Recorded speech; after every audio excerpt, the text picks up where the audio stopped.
Hello everyone, welcome to Priyasomi new video. আমরা এখন যাব সোনাকে নিয়ে একটু ঘুরতে। তাই আমরা তো রেডি হয়ে গিয়েছি, কিন্তু সোনা এখনো হয়নি, একটু খাওয়ানো বাকি আছে। তো খাইয়ে তারপরে আমরা গুছিয়ে নেব। এই যে সোনার খাওয়া হয়ে গিয়েছে, এখন তার পাপা তাকে রেডি করিয়ে দিচ্ছে।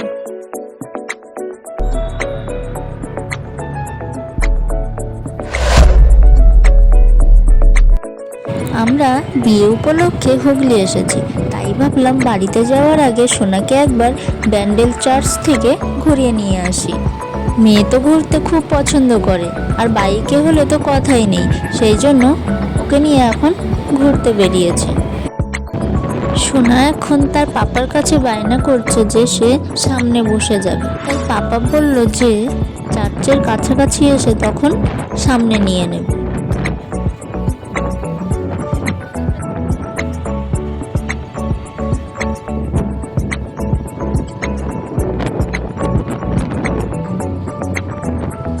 সোনা হয়তো মনে মনে ভাবছে কি মজা, আমি পাপার বাইকের সামনে বসে যাচ্ছি। মাঝখানে বসলে সেভাবে কিছু দেখতে পায় না, তো সেই জন্য সামনে বসার জন্য খুব কান্না করছিল। আমরা তিনজন হাসি মজার গল্প করতে করতে চলে এসেছি। আমি এখানে এর আগে একবার এসেছি, কিন্তু সোনা এই প্রথমবার আসলো।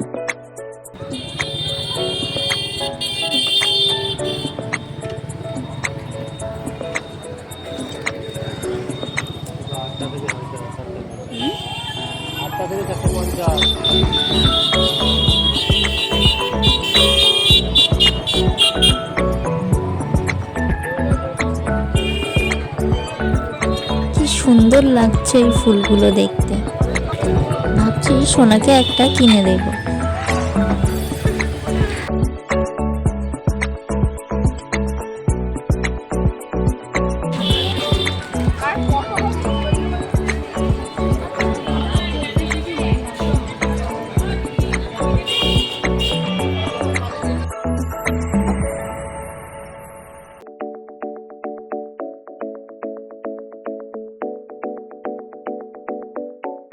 আমাদের বাইক রাখা হয়ে গিয়েছে, এবার আমরা ভিতরে যাচ্ছি।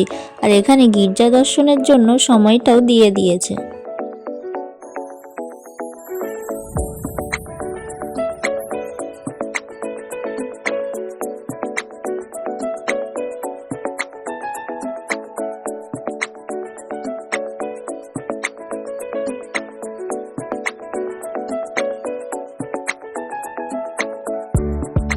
এখন সোনার পাপা যাচ্ছে মোমবাতি কিনতে। এখন এখানে লোকজন খুব কম আছে, আমরা তো একটু সকাল সকাল এসেছি। লোকজন কম থাকবে, সোনা একটু ভালোভাবে ঘুরতে পারবে, সেই জন্য।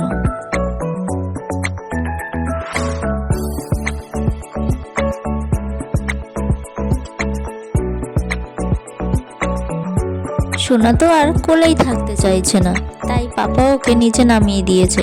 ও তো বেশ খুশি হয়েছে যে এবার আমি একটু হাঁটবো ইচ্ছা মতো।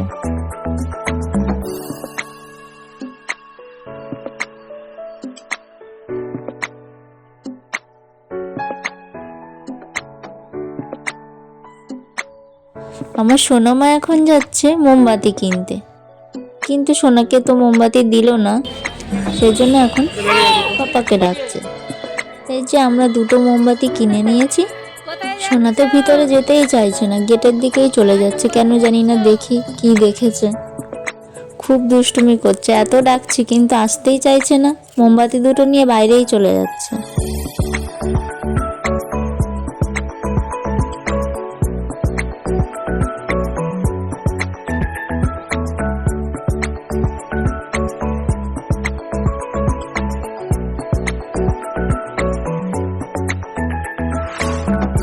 পাপা মেয়ে চললো আবার বাইরের দিকে, তো আমি আর দাঁড়িয়ে থেকে কি করব, আমিও যাই। দেখি সোনা কি দেখেছে যে শুধু বাইরের দিকেই চলে যাচ্ছে।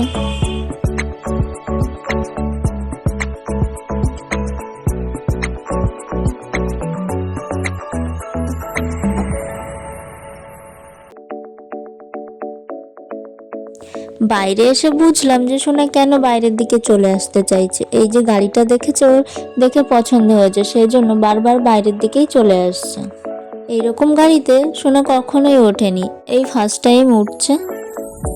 জানি না ভয় পাবে কিনা। সোনার পাপা তো সবকিছু ভালোভাবে শুনে নিল যে কোনো সমস্যা হবে কিনা, যেহেতু সোনা খুব ছোট সেজন্য বলল সিট বেল্ট আছে, তাই কোনো সমস্যা হবে না, পড়ে যাবে না।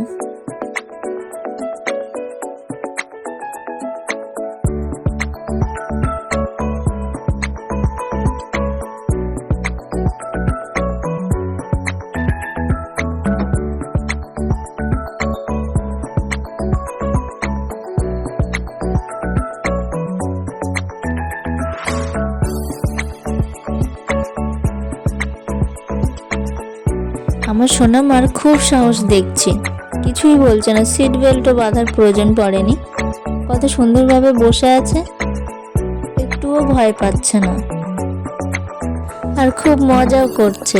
প্রথমবার এরকম গাড়িতে উঠেছে তো, খুব ভালো লাগছে।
আমার সোনামা হয়তো ভাবছে কেমন পচা গাড়িতে আমি উঠেছি, সবকিছু খোলা হাতেই চলে আসছে।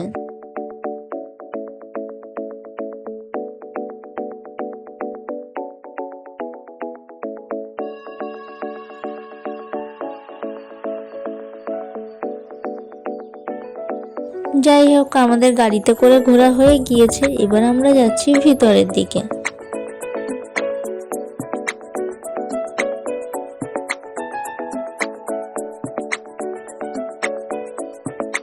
আমার সোনামা ঠিক করেছে আমি আজ কোলেই উঠবো না, পুরো গির্জাটাই আমি পায়ে হেঁটে ঘুরে দেখব। এখানে তো সবকিছু সুন্দর করে পরিষ্কার করছে, 1 ডিসেম্বর থেকে তো সব লোকজন আরো বেশি আসা শুরু করবে, সেজন্য সব সুন্দর করে সাজিয়ে তুলছে। এখানে কিছু স্কুলের মেয়েরা যাচ্ছিল, তাদের সাথেই সোনা একটু কথা বলছে।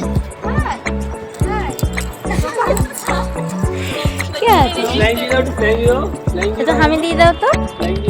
हेलो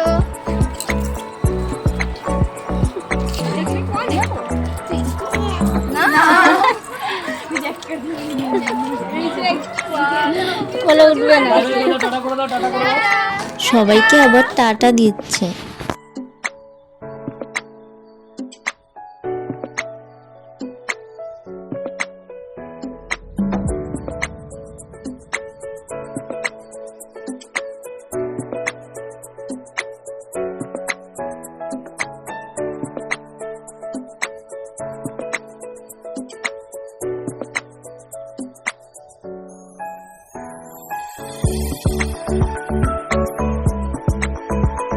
চার্চের ভিতরে আমরা একটু পরে যাব, আগে গার্ডেনটা একটু ঘুরে দেখে আসি।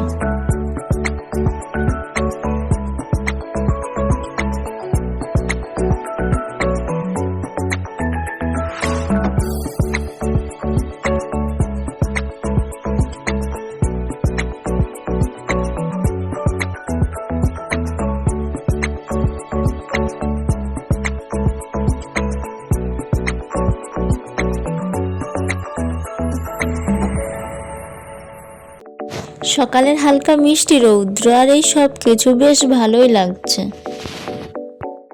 পরিশোনা এখানে এসে বেশ কাজ করছে, একটা একটা করে ফুল তুলে পাপা আর মাম্মাকে একটা করে দিচ্ছে। পাপা চায় তার সোনাকে পরীর মতো সাজিয়ে রাখতে, সোনাকে যতবারই হেয়ার ব্যান্ড পরিয়ে দিচ্ছে ও তার পরপরে খুলে দিচ্ছে।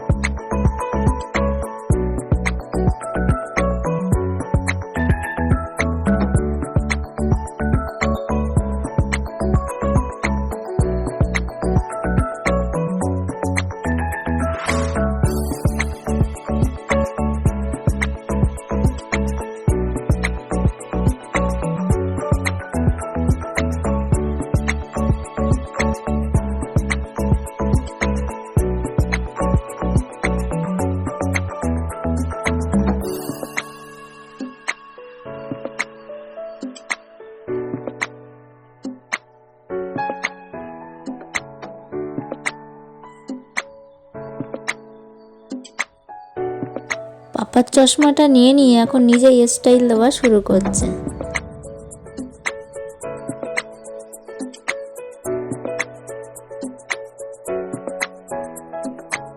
এইটুকু মুখে এত বড় চশমা দেখে সবাই তো হাসতে হাসতে চলে যাচ্ছে।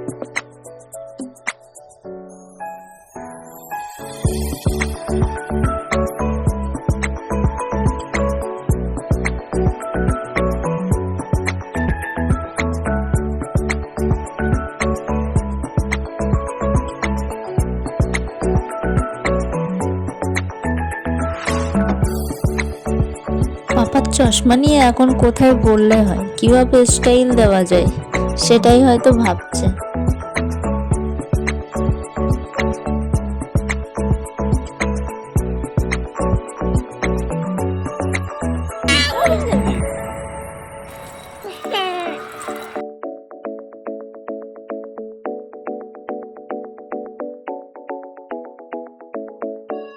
সোনা তো খুব দুষ্টুমি করছে, কোলেই উঠছে না। কোলে নেওয়ার কথা বললেই কান্না করছে। আর চশমার অবস্থা দেখো কি করেছে, চশমাটাই ভেঙে দিয়েছে।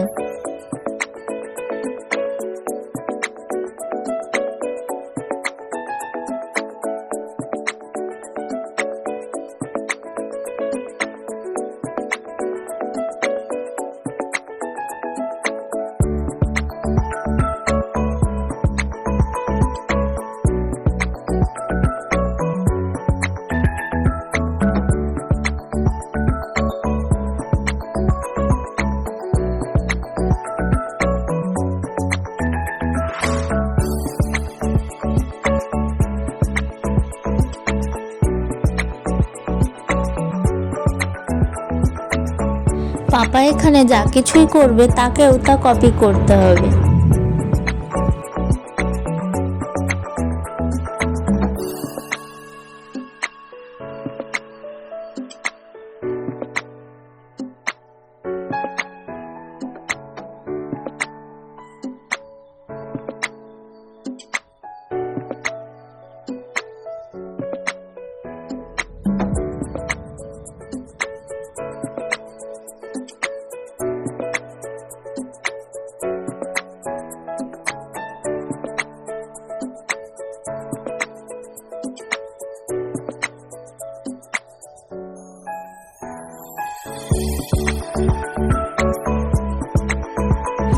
যাক, বাইরে অনেকক্ষণ ঘোরা হয়েছে, এবারে আমরা গির্জার ভিতরে যাচ্ছি।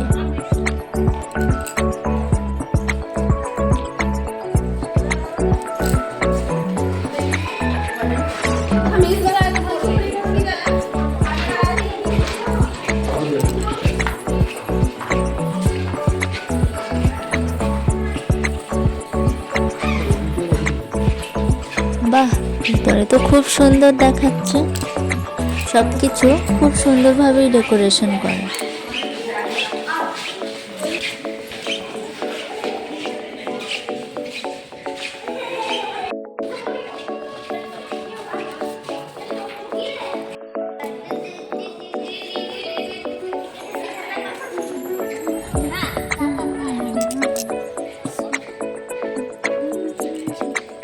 পাশ থেকে একজন বলল যে এখানে পয়সা ফেললে যদি একবারেই নিচে চলে যায় তাহলে নাকি যা উইশ থাকে তা পূরণ হয়ে যায়।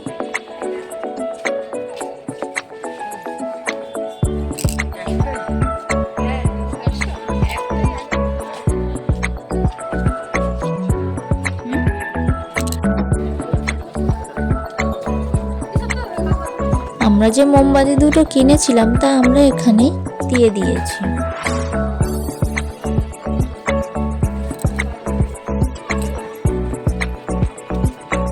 আমরা এখন আছি যেই ঘরে প্রার্থনা করা হয় সেখানে। তো এখন এখানে যাচ্ছি না, অন্য দিক থেকে ঘুরে এসে যাওয়ার সময় তখন একটু ঘুরে যাব।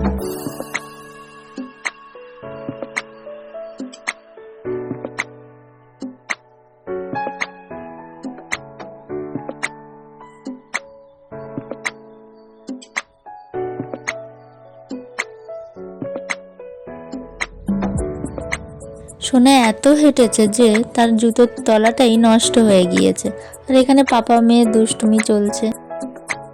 আমরা তো অনেক উপরে উঠে এসেছি, আর নিচের দিকে তাকালেই তো কেমন ভয় লাগছে।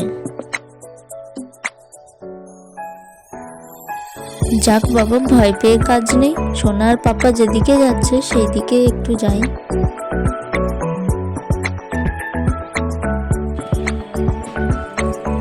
সোনা অনেকক্ষণ কোলে করে এসেছে, আর যখনই তাকে নামানো হয়েছে সে তো সুযোগ পেয়েই পালিয়ে যাচ্ছে।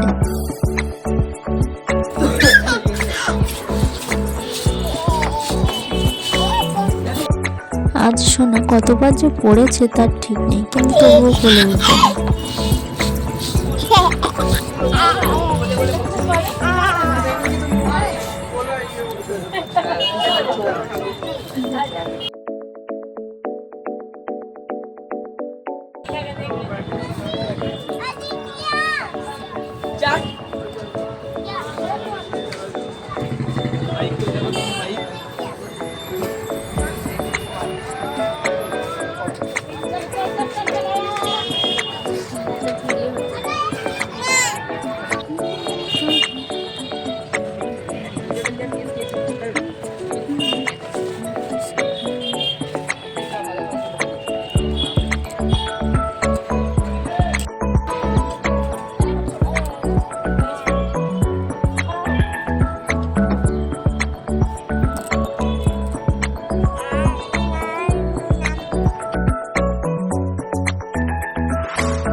ভাঙা চশমাটা তার কাছ থেকে নেওয়াই যাচ্ছে না, নিয়ে নিলেই কান্না শুরু করছে।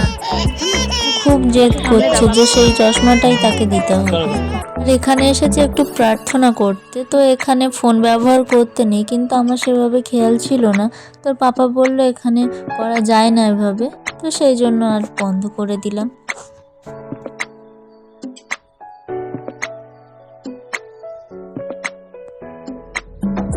আমাদের গির্জা দর্শন হয়ে গিয়েছে, এখন আমরা যাব বাড়িতে। বেশ ভালোই সময় কাটলো সোনাকে নিয়ে, আর সোনা তো এতটাই হেঁটেছে যে তার জুতোটাই নষ্ট হয়ে গিয়েছে। বেশিরভাগ সময়টাই সোনা হেঁটে হেঁটে ঘুরে দেখেছে সব কিছু।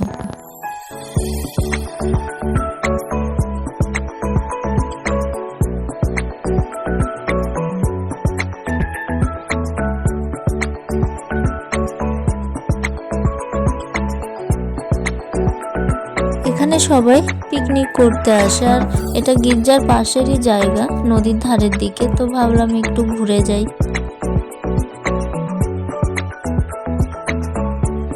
একজন বলছে যে আমরা নৌকায় করে ঘুরতে যাব কিনা, কিন্তু এই বেশ দাঁড়িয়ে আছি দেখছি এখান থেকে, তাই ঠিক আছে। ভালো তো সাঁতার জানি না, যদি পড়ে যাই তখন কি হবে। বেশ ভালো লাগছে দেখতে জায়গাটা, সামনেই তো হুগলি সেতু।